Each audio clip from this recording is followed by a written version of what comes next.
Maiinit na balita at issue, tatalakayin, bubusisiin, susolusyonan ni Manoy. Manoy Wilbert Lee, dito sa Ulat ni Manoy.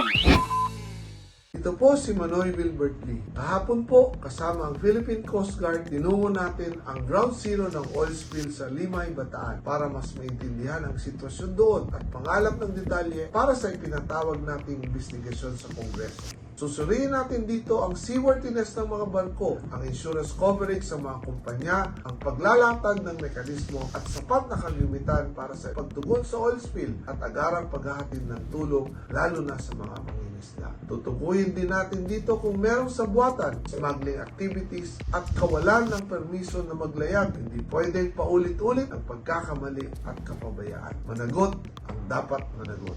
Hanggang sa susunod na Ulat ni Manoy. Manoy Wilbert Lee.